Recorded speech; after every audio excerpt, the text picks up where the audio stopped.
Now they're introducing Fantastic Four characters in the main 616 universe, so this is mostly going to be about the new 616 main version of Doctor Doom, because they're adapting a critical piece of the Doom War storyline for the movie. If you're brand new to the channel, Comic-Con is this week. They're going to have a major Marvel Comic-Con panel. We're supposed to get the Black Panther 2 trailer. We're supposed to get a preview for What If Season 2, the new X-Men Revival series. I'll do videos for everything because that's just the beginning. They're supposed to be revealing the future of the Secret Wars arc that we're in the middle of right now, all the upcoming movies, maybe some big casting announcements for some of the upcoming films that we know are happening, but they haven't talked about a lot recently, like the brand new Fantastic Four movie. Also more about them introducing more legit X-Men inside the MCU. So be sure to subscribe to get all those videos. There's going to be a lot of really cool stuff coming this week. But the big news is that Black Panther 2 is going to be doing part of the Doom War storyline that involves Doctor Doom trying to get his hands on vibranium. Doom War is this seminal arc in the comics where Doctor Doom wages this giant war against Wakanda to try and steal its vibranium. He winds up speaking with Boss, the Panther goddess herself, who we just saw in Thor: Love and Thunder. She's still alive at the end of Thor: Love and Thunder, by the way, like they don't kill her off during that movie.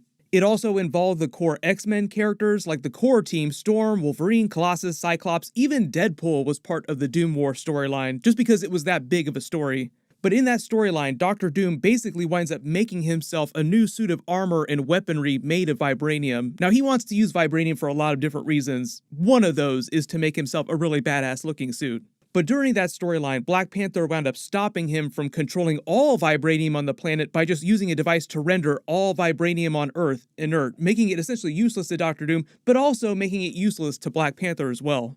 This was also around the time that Shuri had taken the mantle of Black Panther from T'Challa, because it happened right after the Dark Reign storyline where Black Panther had been injured so badly that he needed to recuperate, but Wakanda still needed a Black Panther protector, so she took the mantle. But what's happening in Black Panther 2 is that it's mostly a story about Namor versus Wakanda and introducing the Ironheart character. So you're asking, like, why is Doom War so important? Why is Doctor Doom so important to Black Panther 2 if they're mostly concerned with naming the new Black Panther, someone taking the mantle, and what's going on with Namor? Supposedly, they're adapting the part of Doom War for the movie where Doctor Doom searches the Earth for a source of vibranium to use in his weapons and armor. Now, vibranium has a billion different uses. Now, like they had the joke in Avengers Age of Ultron, like, you can do so many things with vibranium, but the humans just use it to create a frisbee. Doctor Doom can do a lot of things with vibranium. What they're supposedly doing is that in the movie, a group is using new technology created by Riri Williams on the side while she's at MIT, also creating her own version of an Iron Man Mark I armor suit. Like she becomes Ironheart, she has her own version of a cave scene where she creates a version of her own Mark I suit, but eventually, probably by the end of the movie, early prediction to make, this will get a more comic book accurate version of her armor suit.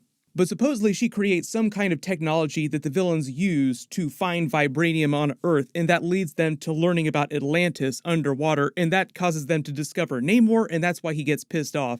Because of what this separate group is doing, nothing that Black Panther or Wakanda is doing in the movie. But supposedly he asks them for help, and they deny him help, and that leads to Namor's beef with Black Panther and Wakanda. But as we all suspected, Namor isn't meant to be the real main villain of the movie. They are playing it in a very Captain America Civil War kind of way, where you have two groups fighting at each other, but neither one is really responsible for setting things off. It's always this third party, this mystery person that winds up being the true cause of all this fighting that they're doing. So in the movie, Namor is more of an anti-hero character, and they do have a reason for not ultimately killing him off, like keeping him alive at the end of the movie so they can use him in future films. So if you're comparing this to a situation like Captain America's Civil War, the real Baron Zemo in all this isn't actual Baron Zemo. It's the 616 version of Doctor Doom who's funding this other team of researchers who were looking for vibranium and wound up finding Atlantis and Namor. Like, will the real Slim Shady stand up? The real Doctor Doom behind everything, pulling the strings? But that's how they're adapting that part of the Doom War storyline. Doctor Doom searching for vibranium and it leading to this giant war that he inadvertently winds up causing. Even though he doesn't really care about it. Like, he doesn't want to cause a war on Earth looking for vibranium, but he doesn't care about it either. If a bunch of people need to die in order for MCU 616 Doctor Doom to get his vibranium, he's totally fine with that. But there's this whole main plot with Namor versus Wakanda and Shuri and Okoye trying to protect Riri Williams from Namor and Atlantis, who also blames her for revealing Atlantis to the rest of the world, and the whole thing with T'Challa dying during the film and then passing the mantle to the next Black Panther. That's mostly the main story. It's just the idea that Doctor Doom is behind all of this, pulling all the strings. So actual Doctor Doom might not physically actually have a cameo scene, like there might just be some kind of teaser at the end of the movie or some verbal shout out or post-credit scene that reveals that all their funds were coming from someone called Victor Von Doom or Latveria or something like that, letting you know that it actually was Doctor Doom. And it sounds like they'll save some future movie for actually physically revealing who they've cast as the actor, even though there's lots of fan casting going around right now for the brand new version of the Fantastic Four characters. I just did a Doctor Strange 2 Doctor Doom video because they revealed what was going on with Doctor Doom in that universe, but it was the 838 version of Doctor Doom. I'll post a link to that video in the description below. But there was this huge connection with Reed Richards basing his portal technology on Doctor Doom's time travel platform, and that being connected to what was happening with Kang the Conqueror in the multiverse. So there were like all these big connections that they were drawing between Doctor Doom and all these other big Secret Wars storylines. So it makes sense that the main 616 version of Doctor Doom would also be tied with some of that as well, but his storyline will be a little bit different from 838 universe Doctor Doom's.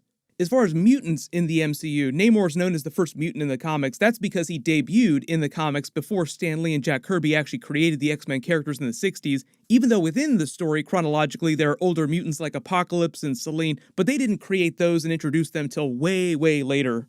In the movie, supposedly they're also going to say that Namor has been a mutant in the 616 universe, and he is much, much older.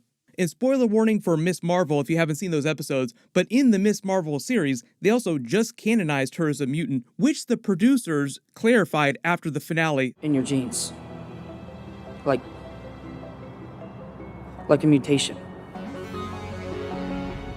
So if it wasn't clear, the producers did say that Miss Marvel is supposed to be a mutant in the MCU. They had always planned on making her a mutant. She was never supposed to be an Inhuman, but it was all based on this big rights issue and these requirements that Marvel gave them back when they first introduced the character in 2013 and 2014 in the comics. So like the actual comic book creators always wanted Kamala Khan to be a mutant, but there was all this weird behind the scenes drama that was going on, and they were forced to make her an Inhuman.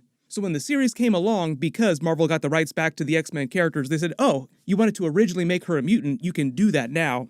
But they also explained that there were a bunch of deleted scenes with the whole Jinn storyline, this clandestine dimension storyline. So if it's kind of confusing the way that her powers work and the way that Kamran's powers work, that's why. There was supposed to be a whole bunch of scenes and storyline that they had to get rid of.